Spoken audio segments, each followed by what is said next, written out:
I always wanted to serve on a jury. I'm really super excited to be here, so I really appreciate you having me. I'm looking forward to it. Creating this whole trial, Betty. I want to give a big shout out to the 13th Jury Podcast and Brandi. Yeah, I applaud you guys. Keep doing what you're doing. That every time you run into Phil Barber, you should reach for it. And then I just looked to the jury, and it's sort of like, look. I was in the eye of the storm, and you guys were watching the storm. Hey, if you're bored of work, come pop in and say, hey, want some coffee? You are a ray of sunshine, and I love what you've done with your YouTube channel.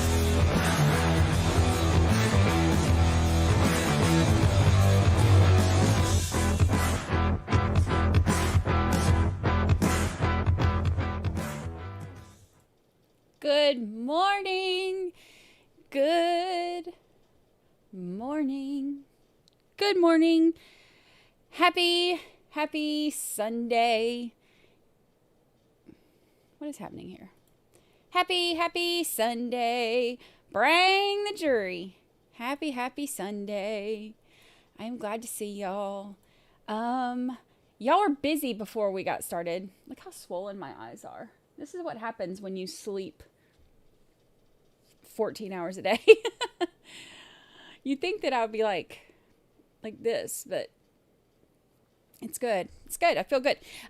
Y'all were busy before we got started. D. Frey, welcome to Jur. CT 5150. CT Girl 5150. Welcome to Jur. Wendy Soto, welcome to Jur. Jordy Camo?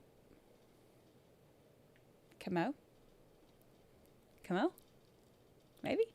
Welcome to Jur. Weezer, welcome to Jur. And Janice, member for 5 whole months. Hello, Brandi. Love our family. Thoughts and prayers with you. Thank you so much. Thank you. I appreciate it. I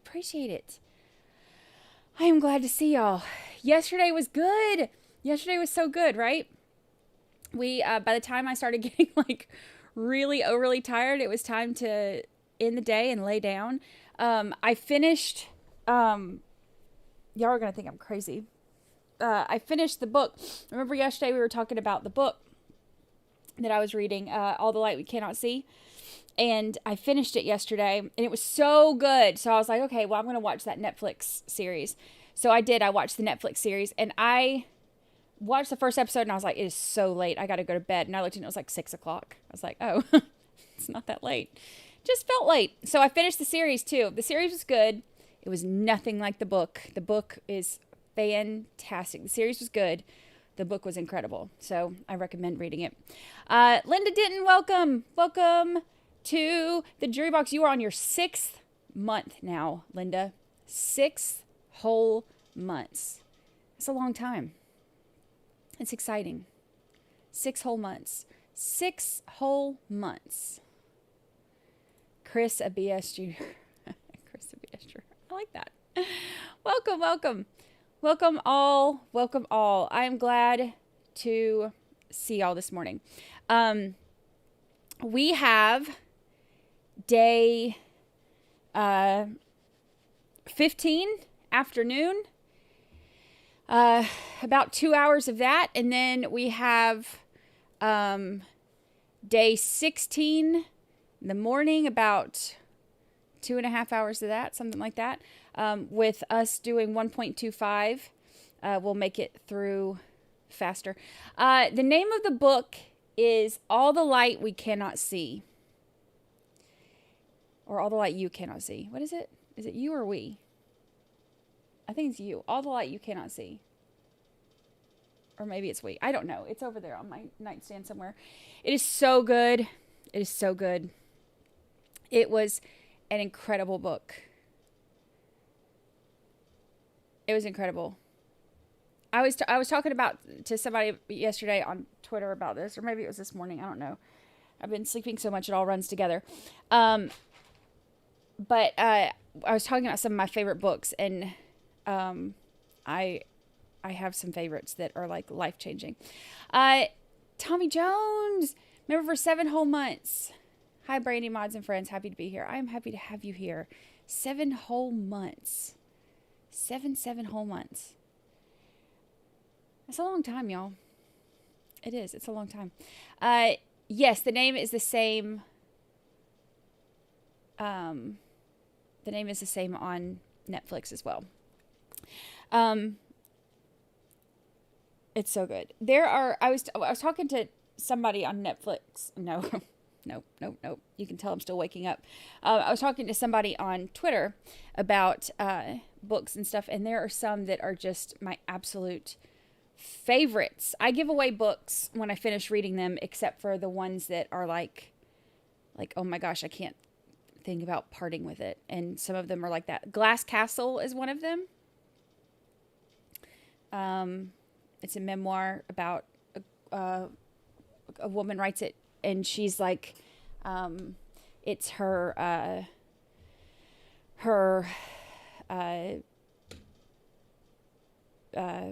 memory of her family growing up, and how her family, like her parents were kind of like nomads, and not a traditional family at all, but it's beautifully written. There's a movie about that too. It's not nearly as good as the book.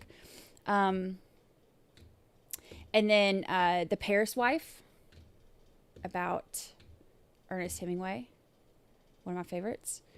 Well, it's not about him, it's about his first wife in Paris. And what were my other ones that I put on there? Before We Were Yours. It's about Georgia Tann and the Tennessee Children's Home. It's a historical fiction, so like Georgia Tann and the Tennessee Children's Home, that stuff was true, but the family they wrote about was fictional. But that one's really good, heartbreaking but really good. And then Sold on a Monday. Those are my favorites. So if you ever need great book recommendations, those are my favorites. Sold on a Monday is really good too. So those are my favorites. And thank you for the super chat. Thank you. We are here on a Sunday. First time in a while, huh? It's going to be good. Let's get this show on the road. Let's see. Lucy is here. Look at little bitty baby Lucy Lou. Look at that little baby. She's so precious. Look at that baby. Oh, let me put my shirt is like... Oh. Hey, let me put on a hoodie. I didn't realize my shirt was low cut. Hold on. BRB. It ain't that kind of show. Hold on.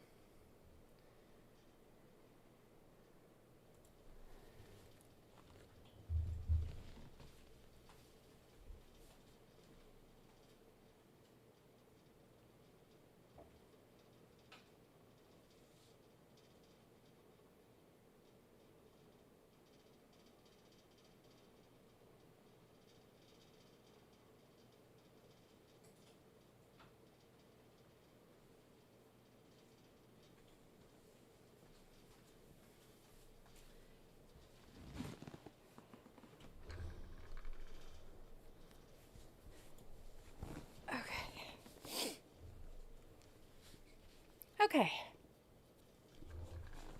Not bad. My camera sits up here, and I had on a tank top, and sometimes I don't realize how the camera... Anyway. Anywho, we are ready to get started. We are starting with day 15 in the afternoon. So,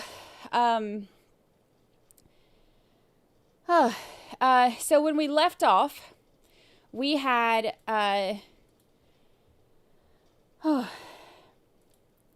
exhausted. Okay. We left off, we had Christine Roy on the stand, doing DNA stuff. On the stand, or not DNA, she's, forensics. So she is pin message. I can finally pin my own messages again. So she is, basically, if you missed yesterday, she kind of went through some of the stuff. It's just very technical stuff. It's very tedious. So we were listening to 1.5 speed for a lot of it because it's it's very tedious stuff, and we're not getting a lot of, like, you know, bomb dropping moments here. A lot of it is, you know, saying the things that she tested. Most of it has come back negative. They said yesterday there was the bra that was found in those trash bags came back positive for human blood. The bra, the striped shirt, and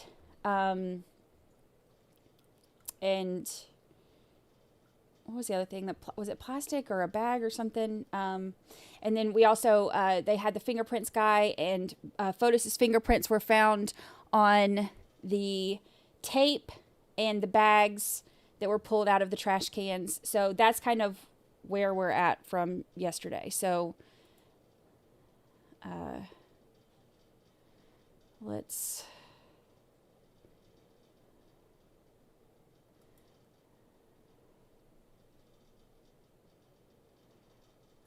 why can't I hear that? Can y'all hear that?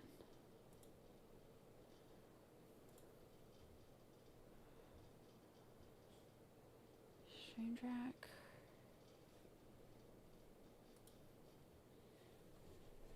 The black bag with a knot, yes. Let me see if I can do my headphones or my AirPods. Not AirPods. These are not AirPods. My AirPods are dead. But these last longer than AirPods. All right, let's see.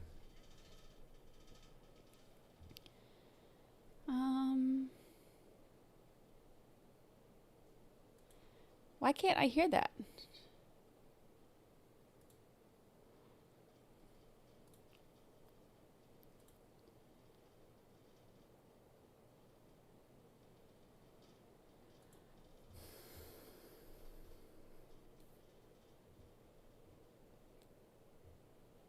It's too early for technical issues.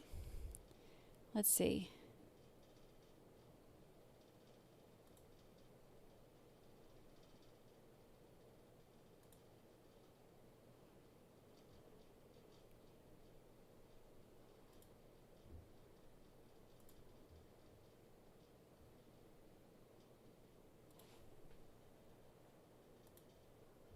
Why can't I hear it?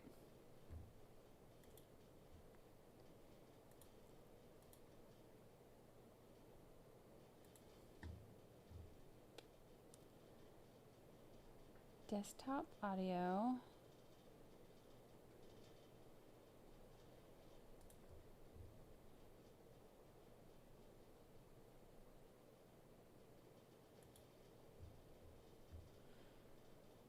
Why is there no sound? What is happening? Let's see.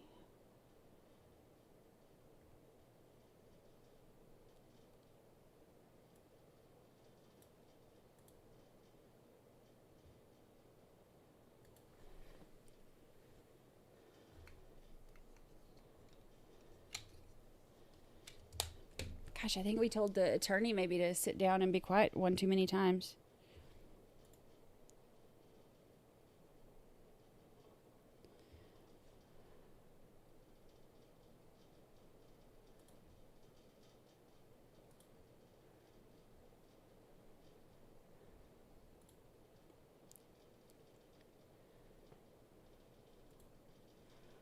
So weird. Why can't...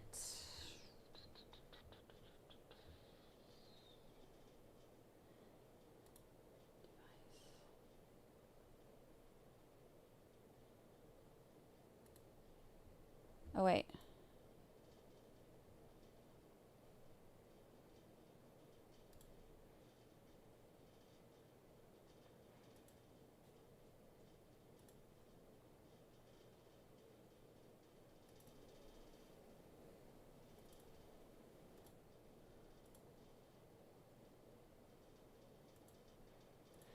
I just rebooted it.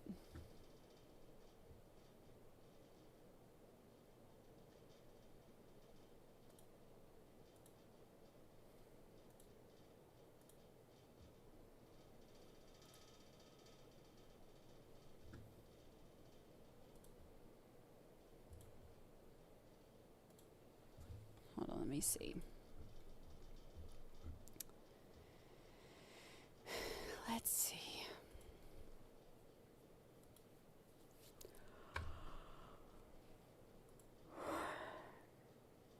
The more sensitive. Okay. Now let's try. Okay, now can you hear it? She's done that to me before. Bad dog.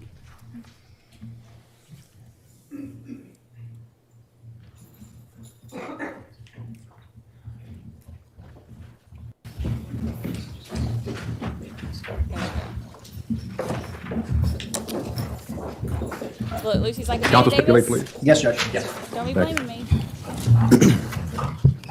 Look at that face. Ms. Roy, where we had left off, we were talking about swabbings on lab item number 99, a door panel taken from the Toyota Tacoma. Do you recall that testimony? Yes, I do. And specifically, we had gotten up to S1 through S5, which are... Okay, so since this is really technical stuff, I'm going to keep this at 1.5 speed, and then I'll just, like, to get through this part or whatever, and then, like, you know, we'll kind of stop and talk about the important stuff when they get to it like we did yesterday. But a lot of this stuff is just going through, like, just...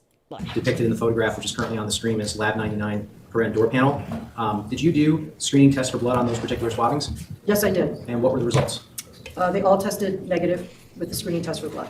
Did you continue to do, you did additional swabs on this door, did you not? Yes, I did. Okay, and I want to ask you specifically about S6, S7, S8, and S9.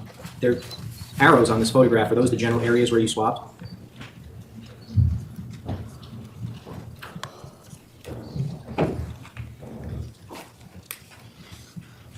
Now remember, they're talking about her swabbing all of these different spots on the panel for the Tacoma and that they were negative, but we already know that. Like, this is not anything that's, like, that earth-shattering. We already know that there was nothing that tested positive for blood inside the Tacoma. It was only on the Tacoma seats that had already been removed. The Tacoma seats that were actually Ford seats before they were Porsche seats. If that makes sense. Yes. Okay. And did you do presumptive or screening tests for those particular swabbings as well? Yes. And what were the results? S6, I got a weak positive. The next one you're asking me about is S7. Yes. I got a positive with the screening test. And then the next one was S9. And what were the results of S9? Positive, weak positive. And when you indicated you did a screening test, which particular test did you do? I used the old toluidine one, which is the more sensitive test, but has a carcinogen in it, so I used it anyway. And directing your attention now to 99S11, which is also displayed in this photograph, was that a swabbing that you took of the door handle itself? Yes, after I removed it from the door panel, I swabbed it. And did you do a...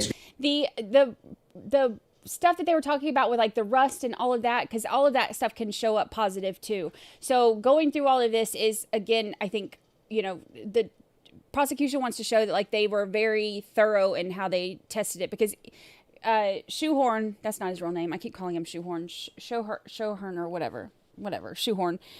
He's still going to come in here and say, you know, kind of like he did earlier, where he was saying, you know, did you, you didn't test this one and you didn't test this one. So they're showing how thorough they really were. And there are some things that do test positive for blood in the presumptive testing, like rust and cleaning products and stuff like that. So it's not uncommon, but they are showing their entire process of how they went through everything. Screening test on that as well? Yes, I did. And what were the results? One of the swabs tested positive, and the other three I didn't test. And I believe you indicated that this presumptive test, or this, I'm calling it a presumptive test, this screening test that you did can also react with certain cleaning agents. Is that correct? See, there we go. Yes, but the way we do the test at work is that it's a two-step test. So we add the first solution, which contains the colorless chemical, which if hemoglobin is present, the heme and hemoglobin, it'll turn color. But if we add that to our sample and we get any kind of color change, then we would note that, and that would be a failed test. So one of the cleaning agents that might be present could cause that. So then we would go on, if we didn't see any kind of color change or anything, we would add our second solution, which is hydrogen peroxide. And then that would cause the whole reaction to occur. And then you look at what color develops. And in the case of Castlemeyer, it should be a bright pink, and it develops very quickly. And then with L-toluidine, it's like a teal, blue-green color, and that also develops very quickly. And we don't go beyond 10 seconds when we're reading the result for either of those tests. So the way we do the test, we know how it should react, and any difference from that, we note it, and it's either called a failed test or inconclusive. And did you remove any trace material from the door? Yes, I did. And what type of trace material did you remove from the door? One hair-like fiber and other trace material. And was that designated as 99S14? Yes, it was. Now, when you remove trace material such as hair, did you personally test the hair yourself? No, I didn't examine the hair. Okay. Who did? Anita Valonis was the hair examiner on this case. So they removed a hair. So essentially you would have from removed the Tacoma. item and retained it, and then eventually Ms. Valonis would have reviewed it? She would have examined it, yes.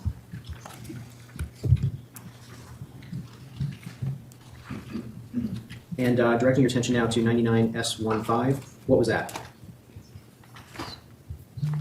That was, Sorry, it was a different photo.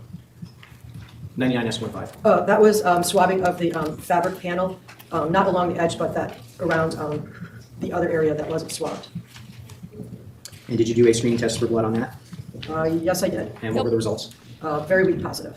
They'll probably bring in the person who examined the hair. She just said it was her colleague who did it. Because they seem like they're bringing in everybody from every part of all the testing. And just before I forget, I want to go back to State Police Exhibit 154, Lab Submission 96. I don't think I showed you this photograph. This is Lab 96 3S1.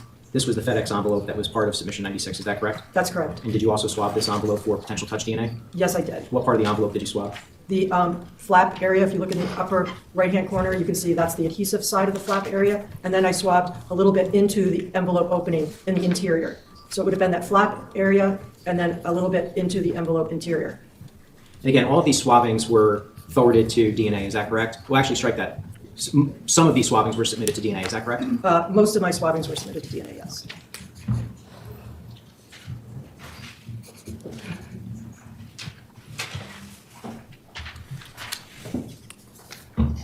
Your Honor, I'm just going to publish the stipulation here. This is State's Exhibit 103, Paragraph 1. State Police Exhibit 500A, seized from Hartford by Sergeant Kevin Duggan on May 30th, 2019, and identified as one White Hanes t-shirt, size 2XL, with blood-like staining, contained within State Police Exhibit 499, seized from the scene, corner of Albany Avenue and Garden Street, Hartford, Connecticut, was subsequently submitted to the Division of Scientific Services and designated as Submission 49. So I'm just going to display the photograph in here, which is titled Lab 49, period SP 500A. And Your Honor, at this time, I'll just alert the court and the jury to a stipulation between the parties that upon further testing and investigation, this particular submission was unrelated to this case. Thank you. That's by agreement. That's so stipulated. Thank you. So that's the T-shirt that they stipulated, that they agreed that had nothing to do with it. Reading They're again just from showing State's it. Exhibit 103, specifically paragraph 2. State Police Exhibit 502A, seized from Hartford by Sergeant Kevin Duggan on May 31st, 2019, and identified as one clear plastic bag with a blood-like substance contained within State Police Exhibit 502, seized from the scene, corner of Albany Avenue and Green Street, Hartford, Connecticut, was subsequently submitted to the Division of Scientific Services and designated as Submission 50. Ms. Valonis, did you work or do any analysis on submission number 50? Yeah, I'm Christine Roy. Oh, I'm sorry. That's okay. Yes, I did examine number 50.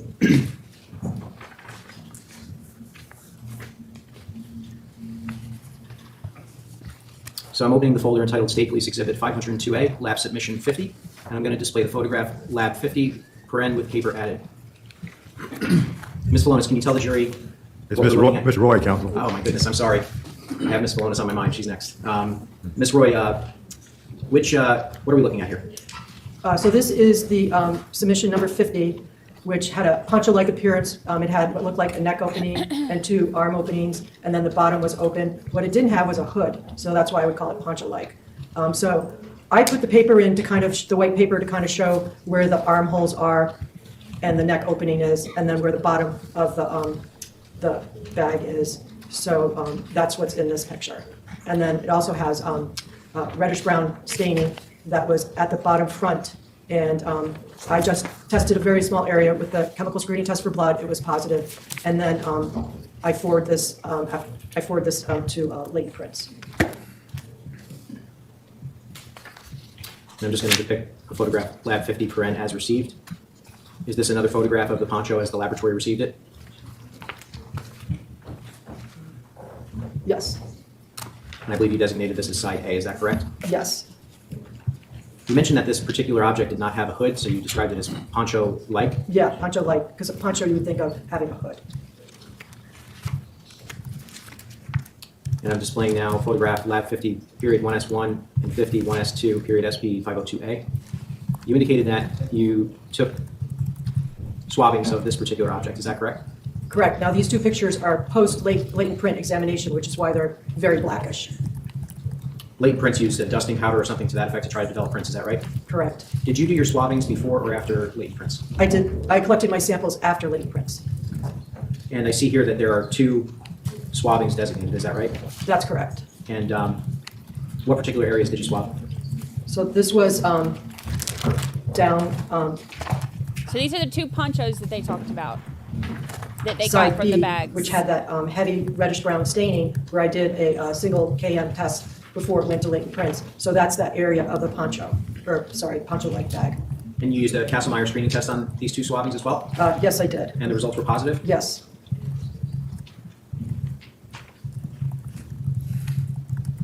Showing you a photo entitled Lab 50 S1 SP502A CR. What are we looking at here? That's the trace material that I collected from this poncho-like bag. And there were 4 hair-like fibers that I collected. And then there was quite a bit of reddish-brown flakes and crust that came off the submission and other trace material, which I collected in a tin. And those were both retained at the laboratory.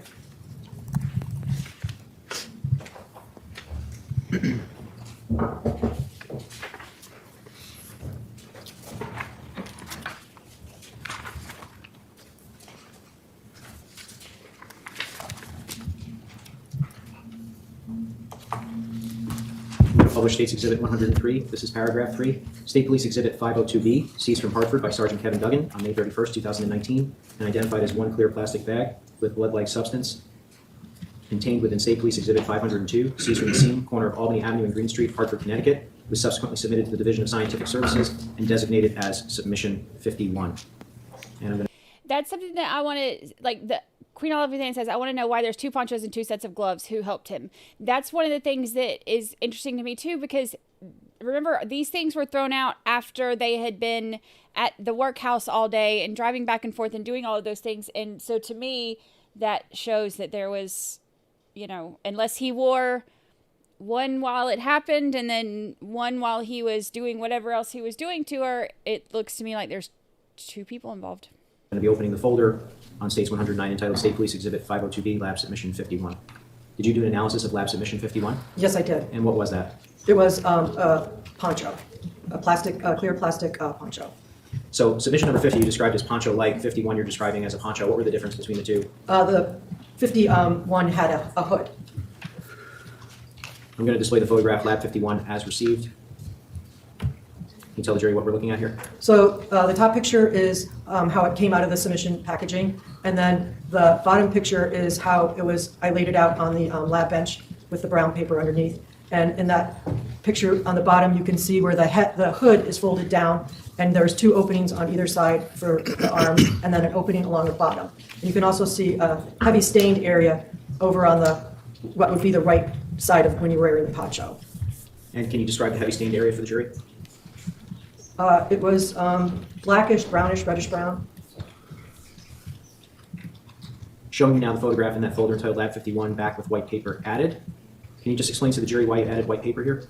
Just to show the structure of the poncho, how that area that was stuck together over on the right upper side where the right arm would have been coming out, and also just to show more detail of that area. So I'm taking pictures as I'm examining it. I'm not sure what it is. And then the one in the lower left, I did notice a hair-like fiber on the interior of the bag. So I went in and collected that single hair-like fiber because that I wanted to retain. And that's in the lower left photo. And did this particular item also go to latent prints? Yes, it did. I'm going to show you Lab 51 post-latent print, white paper added. Is this obviously after it went to latent prints and why it's a darker consistency? Yes, that's why it's blackish. Did you perform any screening tests on this particular item? Yes, I did. And how many screening tests did you perform? How many individual times I tested stains? I tested 1, 2, 3, 4, 5, 6 areas. Okay. I Yeah. just want to show you a photograph entitled Lab 51, 1S3, and S4, and S5, and S6, and S8. There's rumors that Kent Mahoney might This testify. particular item I hope was he does. swabbed 8 separate times. Is that correct?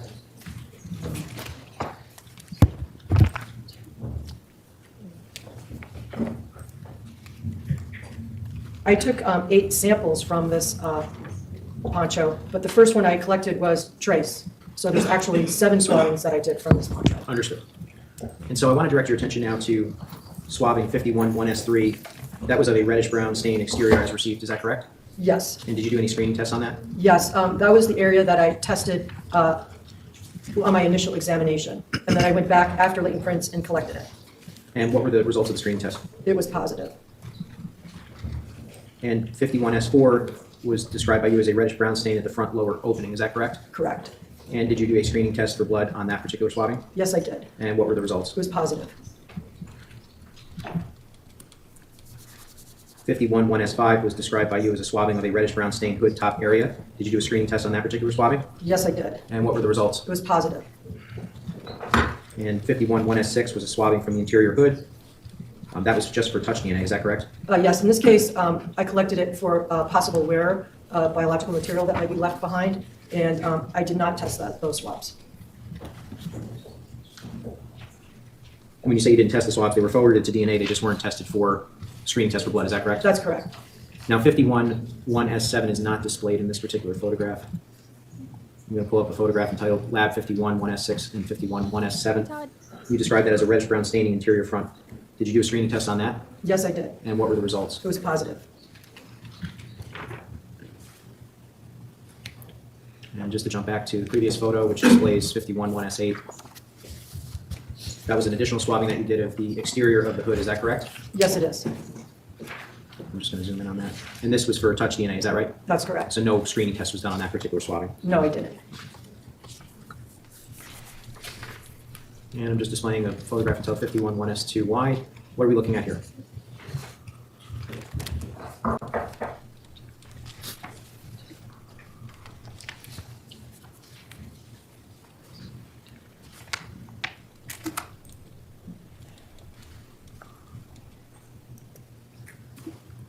I have to refer to my report. Oh, that's fine. Maybe if I show you this. I'm showing you now. Oh, okay. 51S2. It's a closer-up photograph of that. I just didn't recognize it. Oh, no, that's So quite all sorry. right. Yes, that was a white hardish-like material with some reddish-brown staining on it. And did you do any screening or confirmatory tests on this? Yes, not initially when it was collected, but later on I was asked to. And Anita Valones had taken a swabbing of the white hardish material, and I did testing on that swabbing, and then it was positive with the screening test. And then I did the hemotrace test, which was positive, so that meant that human blood was indicated. And then I forwarded those swabs to DNA.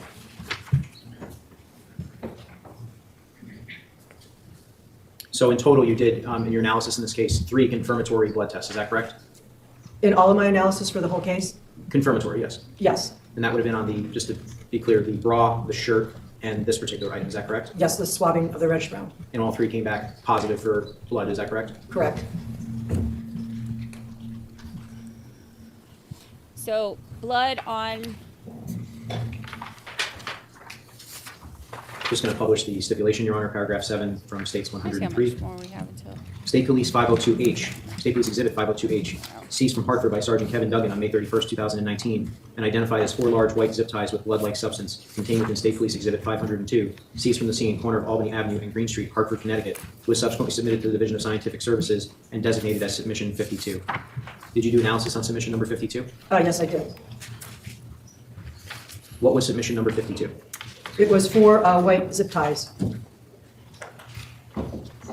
And were each of those zip ties given their own designation? Yes, I designated them as 52-1, 52-2, 52-3, and 52-4.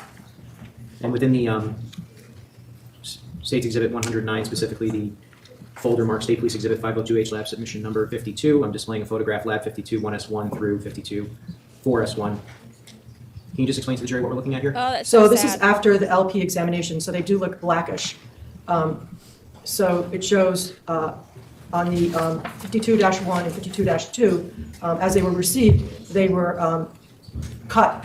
So when you use a zip tie, you make a loop when you use it, and then that loop appears to have been cut. They'll bring out the It could have person been who some says other it. mechanism, but it was cut, separated. And then 52-3 and 52-4 Jennifer's blood were found not being in a loop conformation. So 52-1 and 52-4 had a lot of reddish-brown staining on them, which would make collecting areas for touch difficult. So I tested 2 areas on 52-1 and 2 areas on 52-2 using the screening test for blood, and they were both positive. And then when I did that before it went to latent prints. And then when I got it back from latent prints on each of those items, I did a swabbing of the whole item. So I would have, on 52-1, it was designated 52-1S1, and that was the entire surface.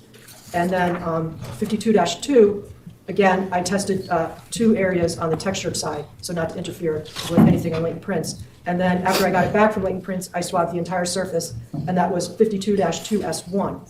Now, 52-3 and 52-4 had very little blood on them. So on the textured side of 52-3, I did see a reddish-brown stain, and I tested it, and then it was positive with the screening test for blood, and then I collected it as 52-3S2. And there were other stains, but there were very little reddish-brown. And after latent prints, I went and swabbed the whole entire surface, and that would have been 52-3S3. I also collected a fiber-like trace material, and that I designated 52-3S1, and I collected that before it went to latent prints. And now 32-4, there's very little reddish-brown staining, and it was faint, so I didn't test those. When it came back from latent prints, I swabbed the entire surface, and that was designated as 52-4S1. And the little circles were tags that I put on each one of those zip ties just to keep the designation correct and initial them with my initials. And you mentioned that you did do 1 screening test on 52-3, is that correct? Yes, I collected that reddish-brown stain. It was on the textured side, so I was okay to collect before it went to latent prints, and I collected it. And were those swabbings submitted for DNA analysis? Yes.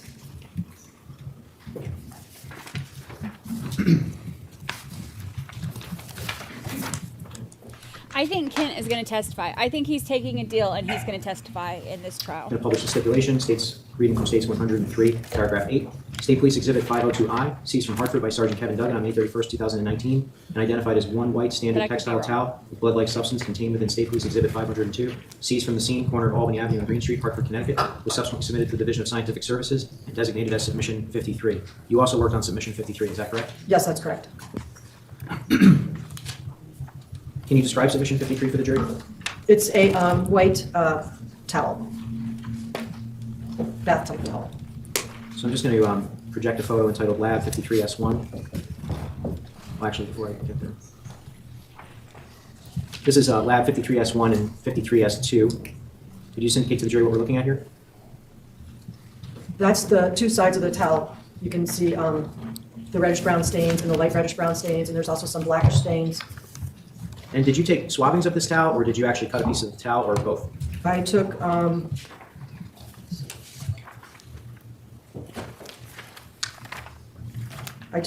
cuttings. And can you see where you cut in this particular photograph? Yes, on the upper picture. On the bottom. On the top photograph, there's a designation S2 previously removed with an arrow. What does that denote? That shows where I removed a cutting from the towel for 53S2. And was that submitted for DNA analysis? Yes, it was. Was any screening test performed on that particular part of the towel? Yes, it was. And what were the results of the screening test? It was positive. And just to be clear, positive for blood, is that correct? Positive for the screening test for blood. Correct. Now I'm going to zoom in on the bottom photograph here. Kent Mahini. We see a designation on the left-hand side, S1 previously removed. Was that an area of the towel that you removed for additional testing? Yes, it was. And what type of testing did you do on that area of the towel? I did the screening test for blood, and it was positive, and then I cut out a sample and then sent a portion of that. Kent Mahini is Fotis' friend. I was about to say Pavlov. Where the hell am I getting Pavlov? I don't know. Anyway, Kent Mahini is Fotis' friend. He's the one who was in the office that morning, providing the alibi. He's the other one who's being charged. And it has been rumored that he is going to testify. If he does, because he's been charged too, and if he testifies, then that would be smart on his behalf, because then he could get more of a deal, and then we could have more of an idea of what happened. But it hasn't been confirmed that I know of yet that he's testifying, but I sure hope he does. Cutting to DNA. And did you say the result of what the screening test was? It was positive. And this is just lab photograph 53S1. Is this a closer up view of 53S1, the cutting that you took from the towel? Yes, it is. And 53S2. Is this the piece of the towel that you cut and designated as 53S2? Yes. And 53S3, what was that? Can you click on it? Sure, thank you. That was one hair-like fiber and other trace material, including some blackish particles that I saw on the towel. And was that retained for further analysis? Yeah, they had Yes, a it was. meeting. And I'm just going to zoom in here on the photograph. There's the acronym HLF. Does that stand for hair-like fiber? Yes, it does. If we look very carefully where the mouse is now over, is that the hair-like fiber? Yes, it is.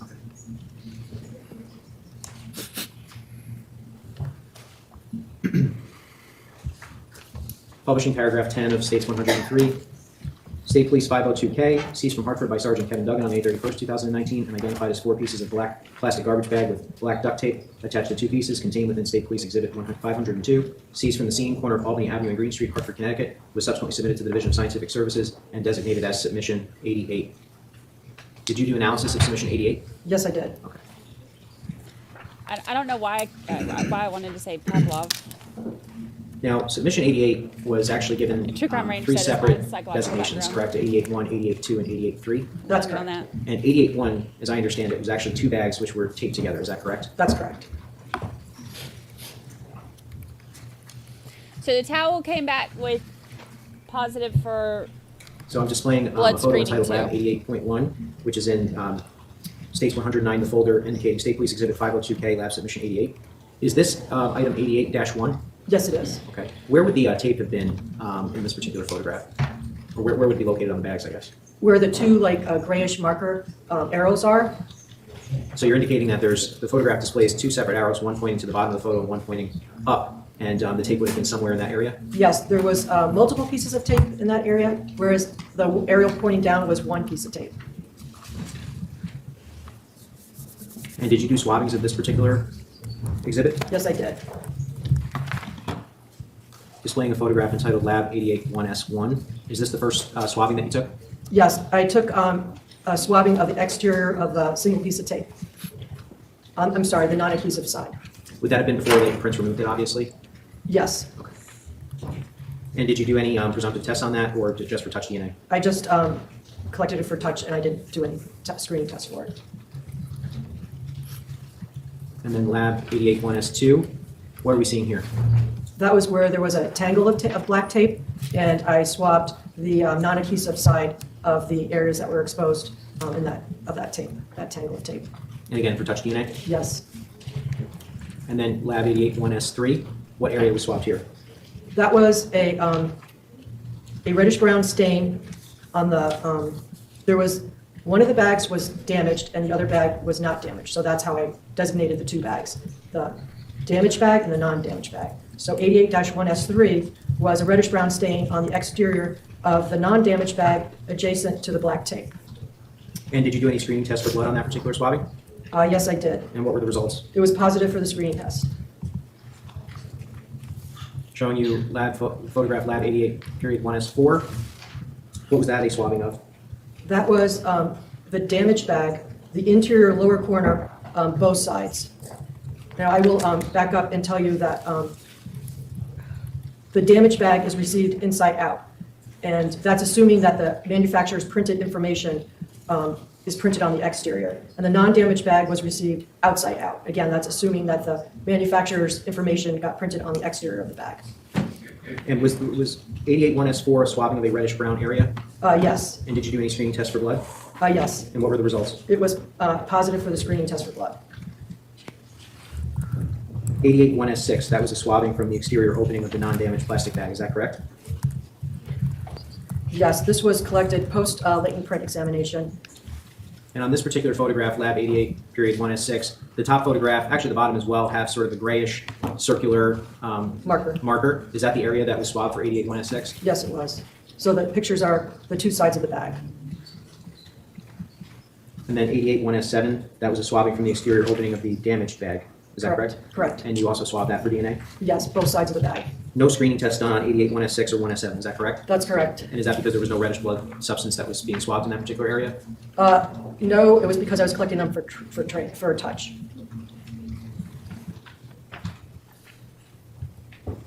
And then, did you locate anything within, or, excuse me, Mr. Parisi had located something within 88.1, is that correct? That's correct.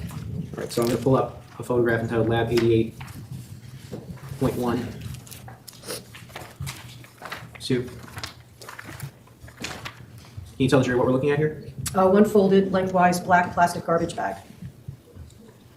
And this was designated as having come from inside 88.1, is that correct? Yes. Did you take any swabbings of this?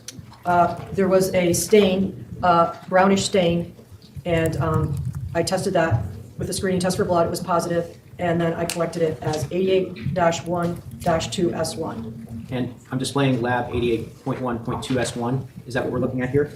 Shelby Taylor, Yes, I I did the think same if you go to the top picture, I thought the same you thing. can see the circle is around that stain. Yes. It's all those Facebook ads. That's what I blame. And you also did analysis of designation 88-2, is that correct? That's correct. What was 88-2? It was one black plastic garbage bag. And were swabbings taken of 88-2? Yes, there were. So within that exhibit, Your Honor, I'm calling up folder State Police Exhibit 502K, Lab Submission 88, folder 88-2. Can you tell the jury what we're looking at here?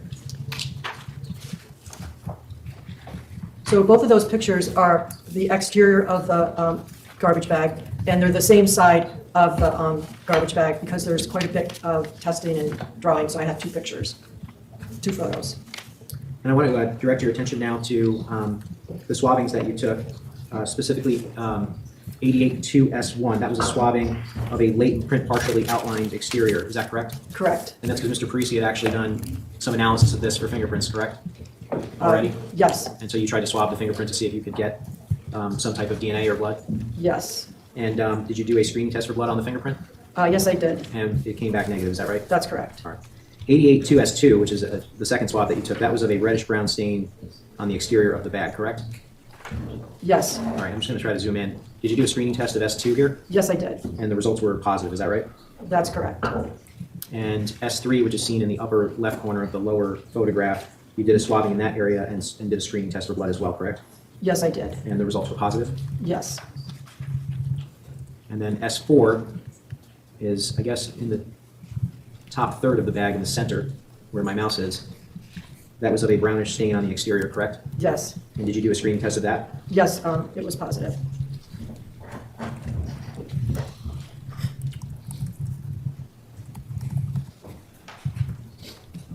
Incidentally, it's difficult to see in the photographs the reddish-brown stains. Were you visually inspecting these for stains? Yes. And I was aided by what we call crime light. It's basically a flashlight, a laboratory flashlight that has white light.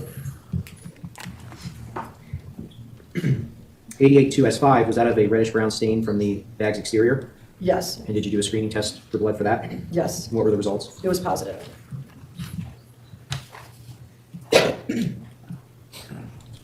And that particular area is displayed in photograph Lab 88-2S5 and 2S6 in the upper right photograph, is that correct? That's correct. Now I want to direct your attention to the lower photograph in this particular image, 88-2S6. That was a swabbing from the opening exterior right here for touch DNA, is that right? That's correct. So no screening test done on that. Correct.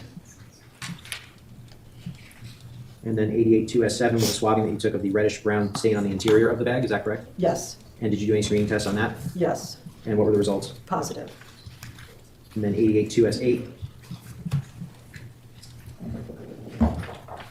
Excuse me, Your Honor, can we at least have clarification? Positive for what? Oh, positive for the screening test for blood. Thank you. 88-2S8 was the eighth swab that you took of this particular item, and this was of a reddish brown stain on the interior of the bag. Is that correct? That's correct. I'm just going to zoom in to the top photograph here. There's a gray circular area here. Is this the area that you swabbed? Yes. And did you do a screening test for blood on this particular swabbing as well? Yes. And what were the results? It was positive for the screening test of blood. Hi, Cecilia.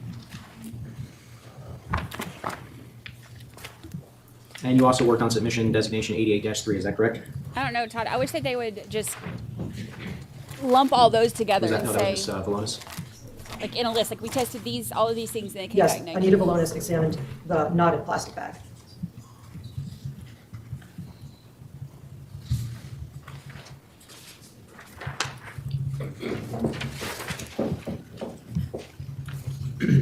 Publishing States Exhibit 103, paragraph 11. State Police Exhibit 502S, seized from Hartford by Sergeant Kevin Duggan on May 31st, 2019, and identified as one metal scraper with a broken blade, contained within State Police Exhibit 502, seized from the scene, corner of Albany Avenue and Green Street, Hartford, Connecticut, and subsequently submitted to the Division of Scientific Services and designated as Submission 40. And I'm going to open the folder entitled State Police Exhibit 502S, Lab Submission 40. Council, it's now 3:20. We will take our afternoon recess until, let's call it 3:35. Yes, sir. Moving right along, moving right along. I really wish that they would, Todd, you're asking the same thing that I was thinking too. Like, I wish that they would lump all them together, because all of these, it's so time consuming. So if they were to say, you know, like we tested this, and they were all negative, but on this one, we tested it and it was, you know, presumptive test was positive and the screening test was positive and whatever. I think it would just make so much more sense and save so much time and streamline everything and make it more easily understandable. But what do I know? What do I know? I know a lot, actually. State Police Exhibit 502S, which was submitted to the lab and designated as submission number 40, metal scraper. Do you recall? That's what it left off? Yes, I do. And I'm just Also, Lucy's like, what noise are you making? Sorry. Oh wait, y'all can't see her. Look at her looking at me.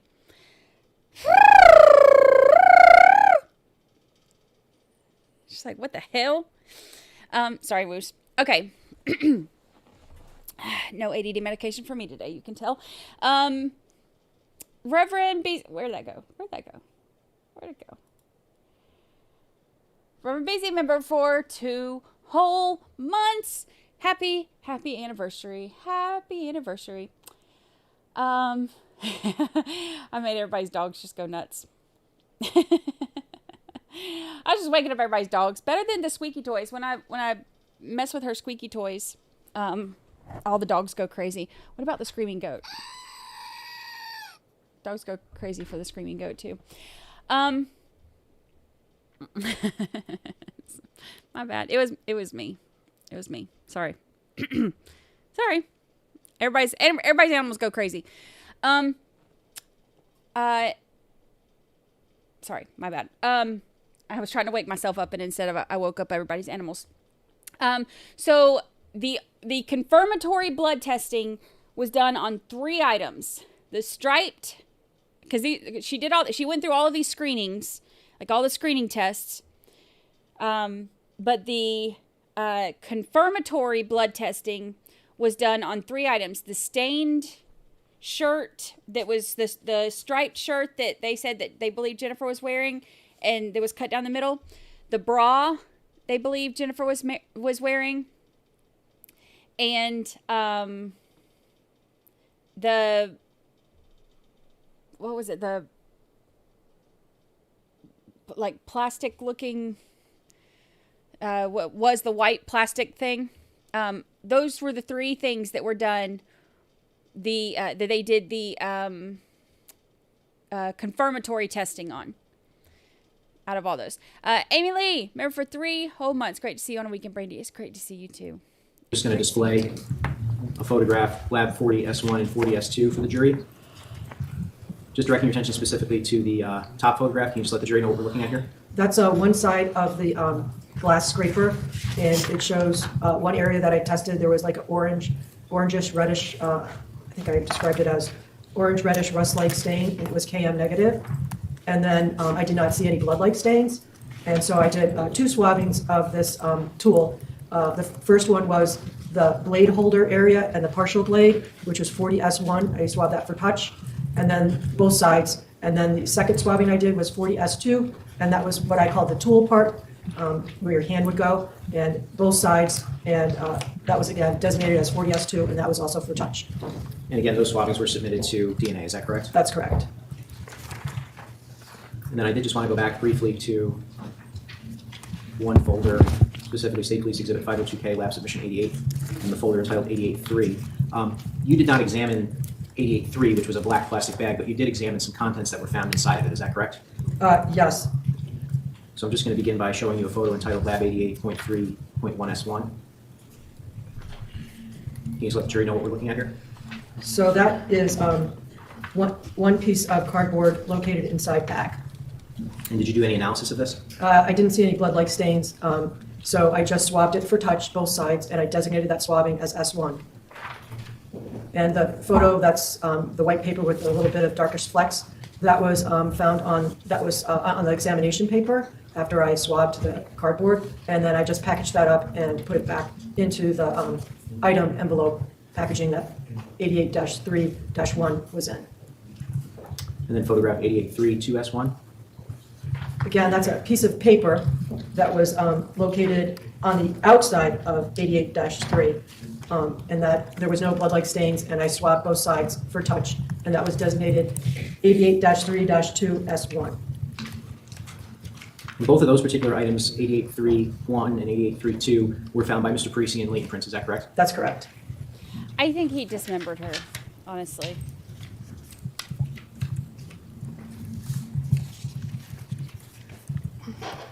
And just to confirm, your function in forensic biology is to look for possible biological evidence and potentially forward that evidence to DNA, correct? That's correct. You didn't do any DNA analysis in this case yourself, is that correct? No, I did not. The DNA person will be a separate testimony. I have nothing additional, Judge.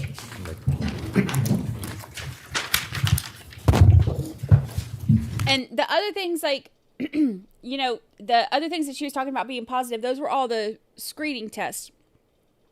But a lot of those, we've seen this in cases before where they don't have enough, or it's not a good enough sample for them to do confirmatory tests to determine if it's blood and if it's DNA. Like, remember the Zachariah Anderson trial was one of them where they said it was just like a tiny little, you know, dot. So they were like, we couldn't confirm that it was blood and do a DNA test, so you can pick one or the other. And there was one that was more recent too. What was it? I can't remember. Where they are like, if they confirm that it's blood, then they might not be able to get any DNA out of it because the testing would mess it up. But so they'll do the presumptive test or the screening test, and if it shows positive, then they'll send it for DNA instead of, because that would be more important. Getting the DNA from it would be more important than determining that it's for sure blood. Oh, here we go with this guy.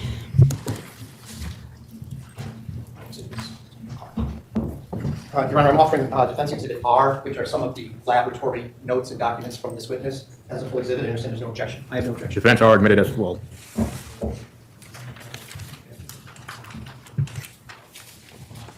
The hair, they didn't want to destroy the hair of the mitochondrial. Good afternoon. Good afternoon. I prefer using this surface rather than this podium, so excuse me for a minute. So I understand you're going to enjoy your retirement after this? Yes. Let me ask you some general questions first. You were at the forensic laboratory in Meriden for how long? For about 21 years. Did you work entirely in the biology section of the lab that entire time? I did casework in Wait, how many of us, as soon as him got up, how many of us were like, automatically?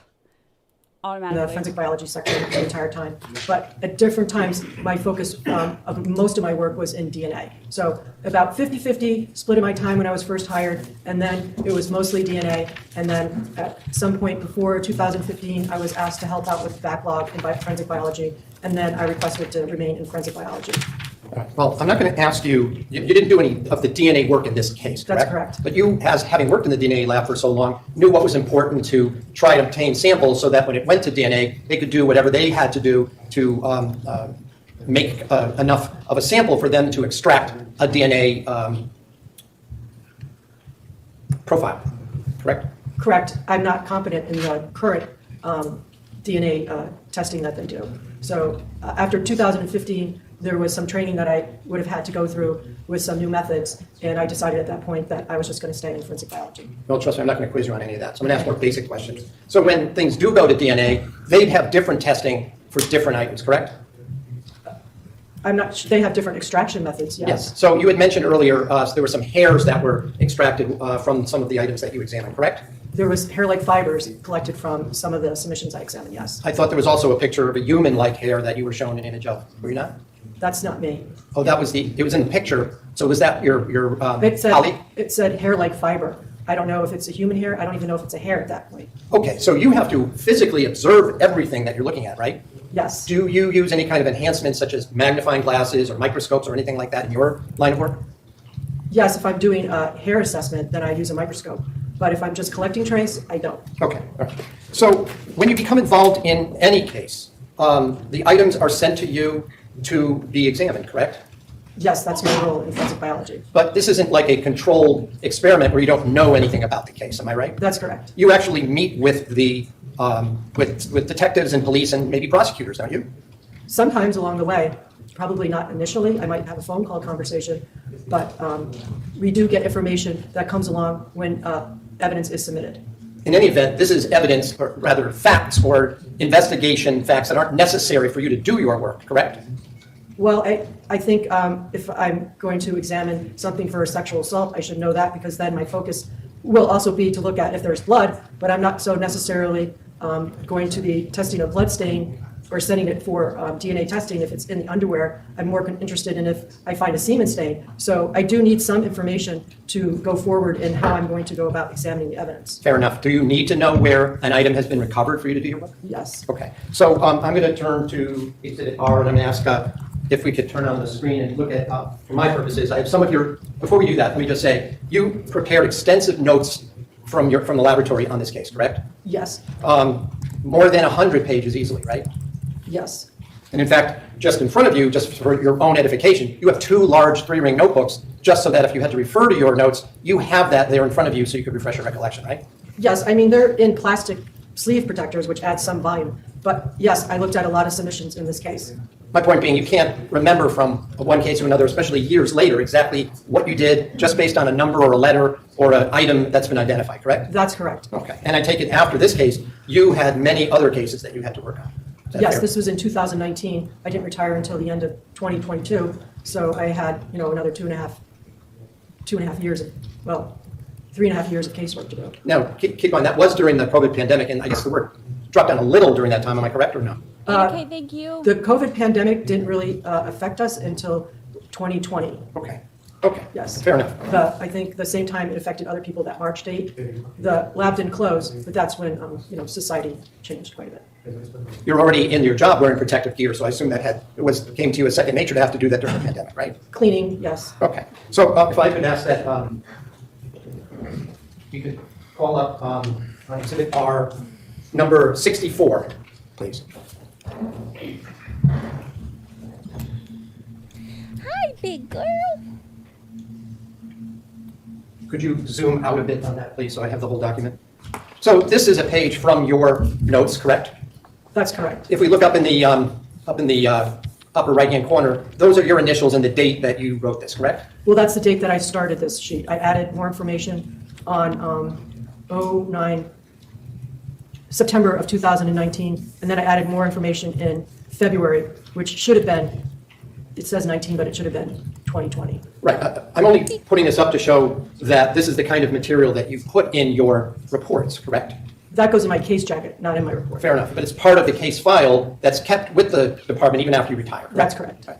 And I know I'm not going to spend a lot of time on this, but there's some discussion about locations. There's a mention that the top thing talks about a missing person. Did the name of the person make a difference to you in your work?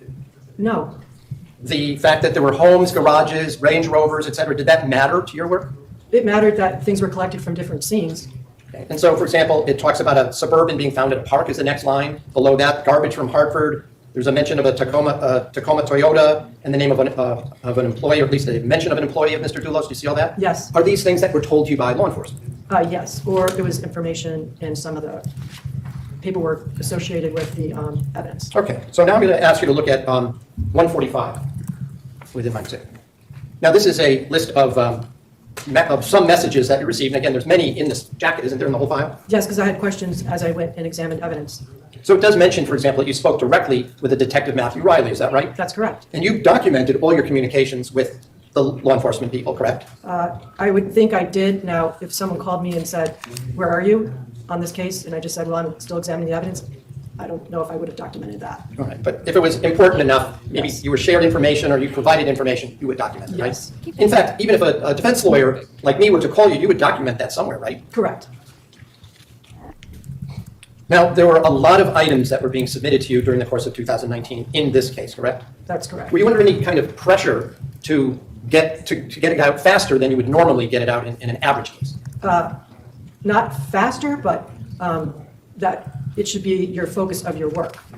So if I in the lab, you always have case assignments. So the director of the laboratory designated this as a level 2, which means that if you're assigned this case, then you put your other casework aside and you focus on this case. So it was given a higher priority, I take it, than some of your other work? By the director. Well, I don't mean by the director, right? Yes, the director of the laboratory. Right. And the number of items that you had to examine was larger than your average amount of items that you examined, correct?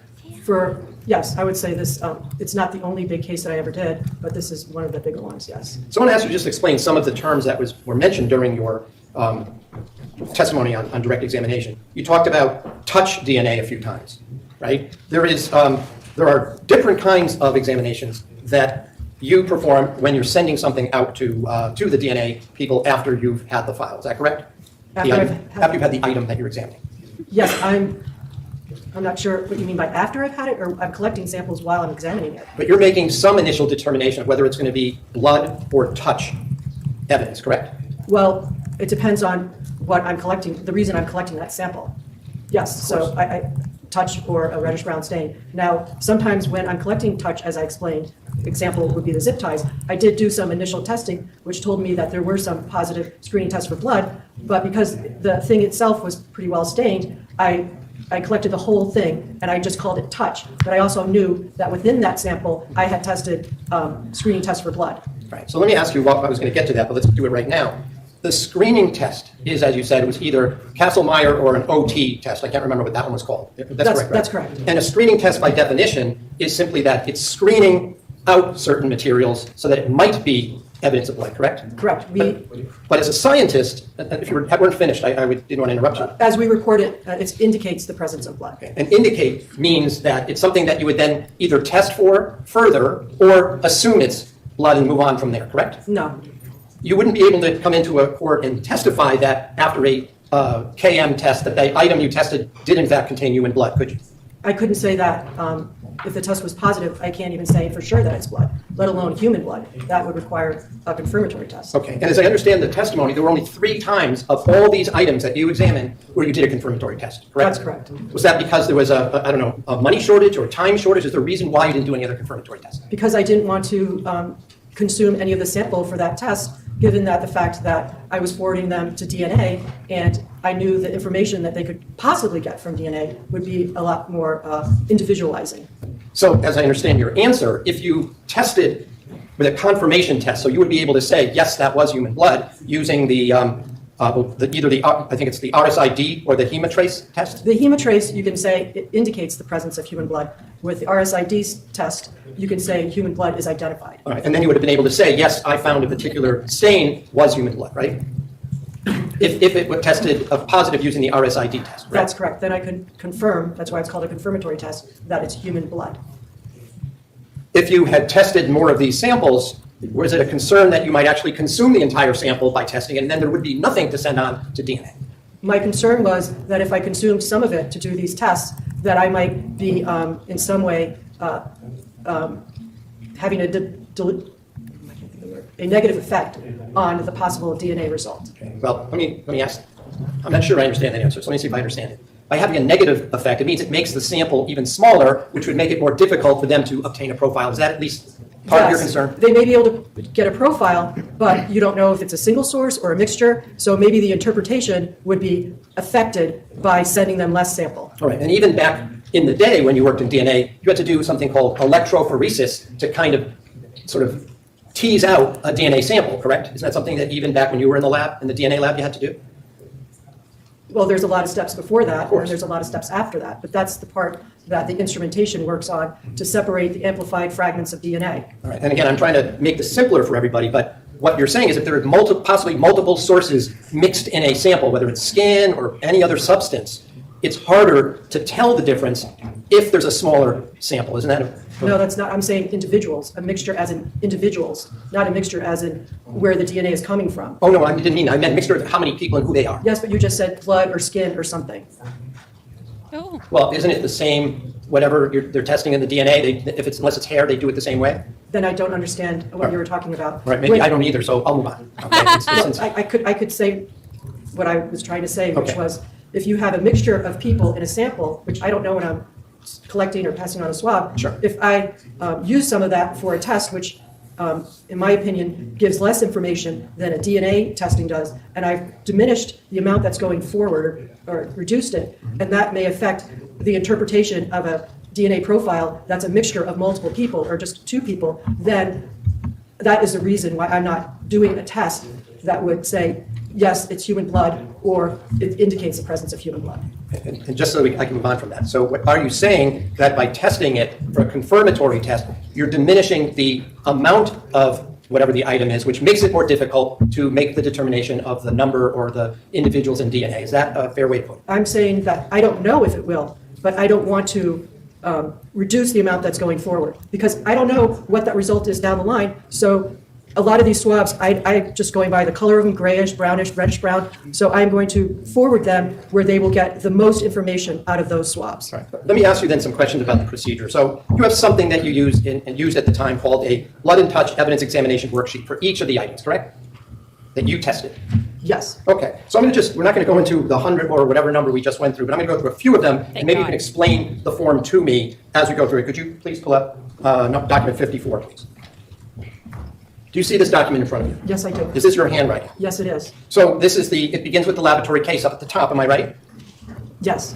There is some language, I'm not going to ask you about everything on this page, but this is a form that was developed by the Department of Emergency Services and Public Protection, Division of Scientific Services, correct? Correct. That was the department you worked for at the time, right? Correct. This was developed by the forensic biologist.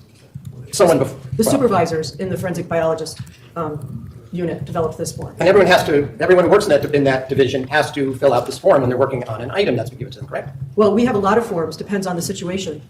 Do you have to use this form if you're examining an item for either blood or skin cells or something along those lines? Yes, this is the form that I would use. All right, so if you look, your initial CMR are up in the right-hand corner there, that's correct? That's correct. And then there is right below your initials, there's a number 502I on this one, you see that? Correct. That was the number assigned by the state police to this particular item, correct? That's correct. Now, there's also under submission, there is a description, in this case, it says 53-bag with one standard white towel with blood-like stains, and you have that in quotations. Do you see that? Yes. It ends in quotations. I want to be clear. You did not give this description to this item, did you? No.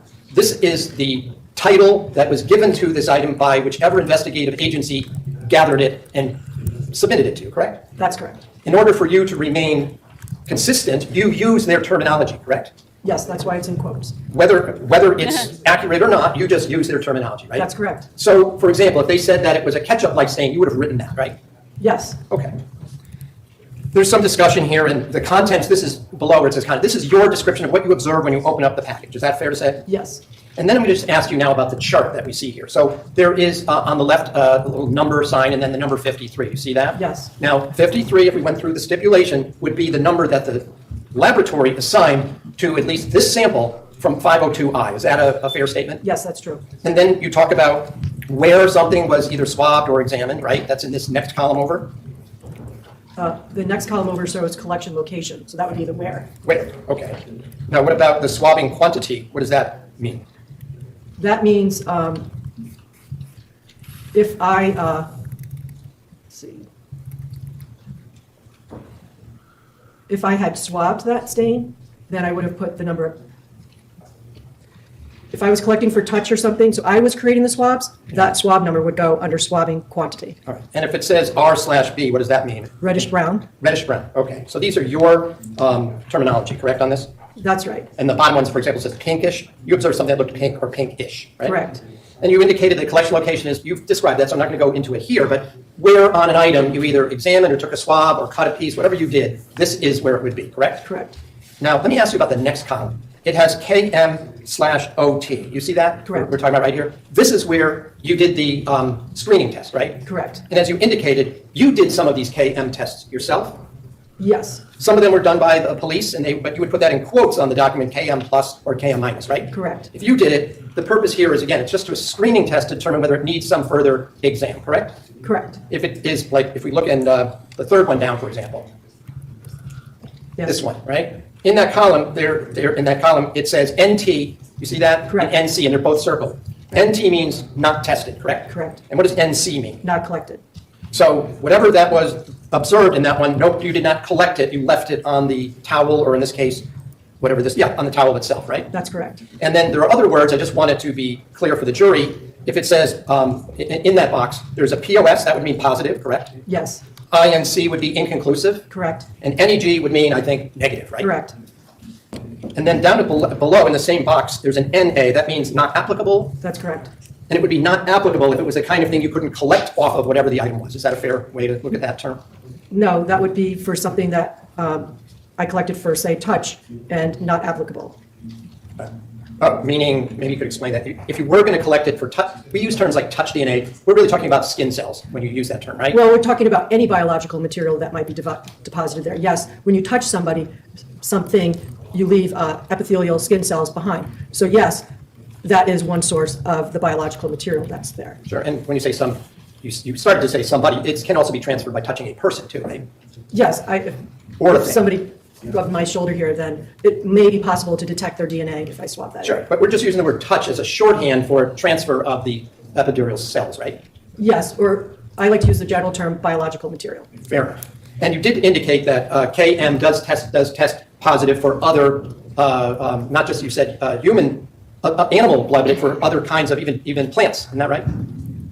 Plant peroxidases will give a positive result. So because the heme and hemoglobin has a peroxidase-like activity, so therefore, like plant peroxidases would also give a positive result. Okay, so let's go then over to the next column. This is the column where it would have indicated if you actually did a confirmatory test, right? That's correct. And if you did the confirmatory test, then you'd be able to say, if it in fact was human blood, you would check the box positive, right, the POS? That's correct. Or it would be negative. The choices were positive, negative, inconclusive, correct? Correct. And below that, it's IFT and NFT. The IFT stands for insufficient for testing, correct? Correct. And the NFT stands for what? No further testing. That means by me, not that it could go on to DNA. Of course, but we're talking about your work, not someone else's. Yes, but I wanted to make that clear. Of course. So I wanted to make it clear for the jury, you did no further testing on Yes. the items, and I'm just using a few of these as examples, right? Yes. And then if it was going to go on to DNA, there's a disposition, this box here, right? Yes. And there's two columns. It's then given, you start with the 53 that's over on this side, right? Correct. And then you add sample 1, sample 2. That's what the S stands for in each of these, right? It really stands for the S that was given to forensic biology, serology, but it's just like other sections might have a G or a T or something, but for forensic biology, we're using the S. So anybody who sees 53S1 knows that the What happened? Oh my gosh, YouTube got tired of him and was like, make it stop.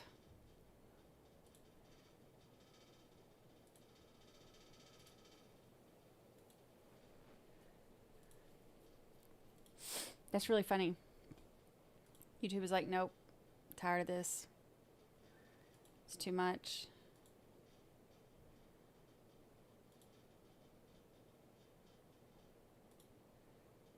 Make it stop. And what does NC mean? not collected. So it's IFT.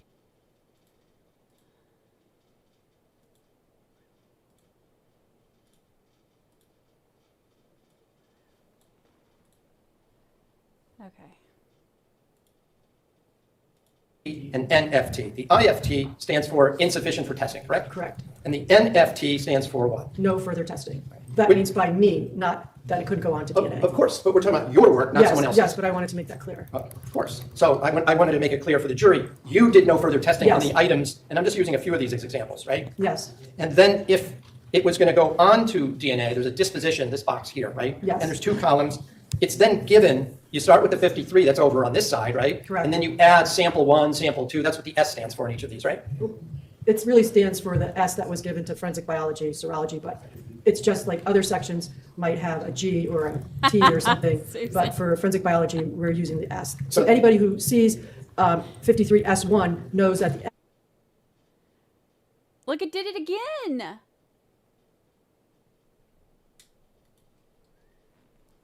It did it again.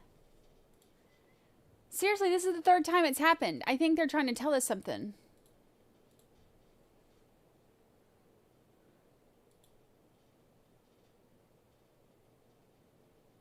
Oh. Telling ya. Telling ya.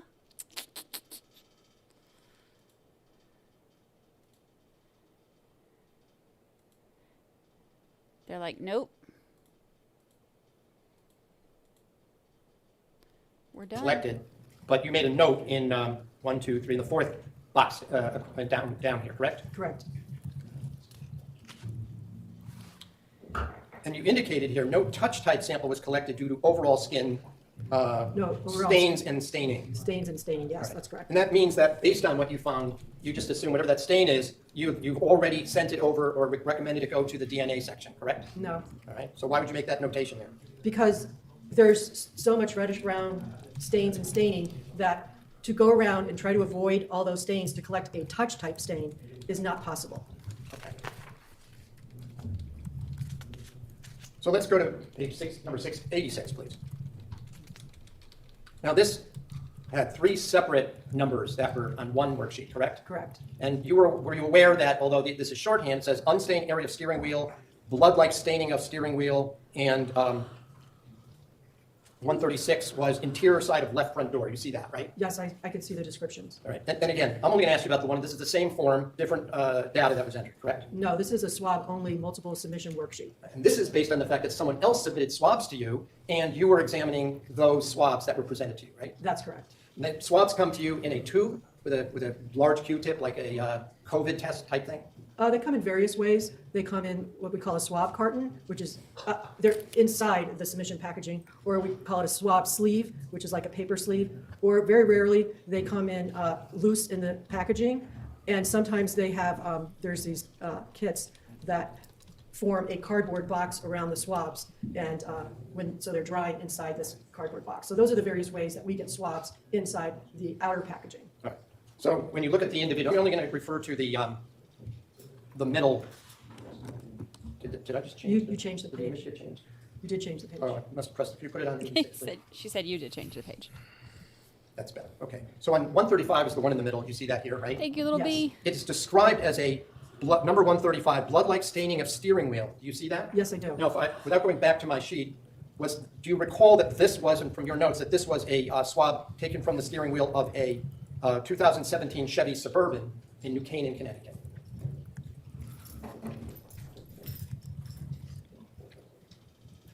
I would have to look at my notes because there were swabs from so many different locations. Well aware, so. I could look at the code here. I'm well aware, so. So that's 135. Gosh.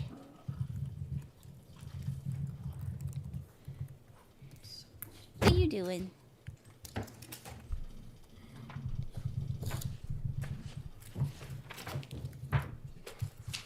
You're very pretty. From the packaging, it says it was collected from the Chevrolet Suburban. Yes. Right, but just, since there's more than one in this case, do you say where it was collected? On the request, I think there was more information. Let's see. Belonging to victim. You stretching? Yes. So if the alleged victim, right? That's who, someone else described it as victim, but we're talking about alleged. I'm reading Well, the before we information on proceed, the request for. The witness is reading from the document in front of her. Okay. She's not subject to the agreements between you and counsel for the Okay, state. fair enough. you're reading from a document that someone else prepared, right? Correct. Okay, so I want to be clear, even though the title of this item, blood-like staining of steering wheel, you tested this using a screening OT for blood, did you not? That's correct. And your response, what was the finding using the screening? It was negative. So again, the fact that someone else calls it blood-like staining does not mean that there's blood once Oh you my actually do the gosh, screening. he just right? repeats the That's same correct. stuff over and over and over. He And repeats just the if you go quickly same to go to page 87. stuff over and over. And this is also various, and I'm not going to go through each thing on this, but this is another page of your worksheet where these were swabs collected by others, correct? Correct. And submitted to you for review. Is that right? For processing, yes. For processing. So we have 137, 138, and 139, correct? Correct. And 137 was identified to you as a left front seat adjustment control, correct? Yes. And the you did a reagent test or a screening test for blood in this on this swab, correct? No, Can you tell us why it's NA? because it's not applicable because it's a touch sample. Okay. Oh my And then rearview gosh. mirror, again, it was for a touch sample, not a screening test for blood, right? Yes, I didn't do the test because it was a touch sample. And the cargo area rear seat controls, again, you did a screen for touch, is that right? No, we don't have a screening test for touch. Oh, so you just create the sample to pass on to DNA? Is that what you do?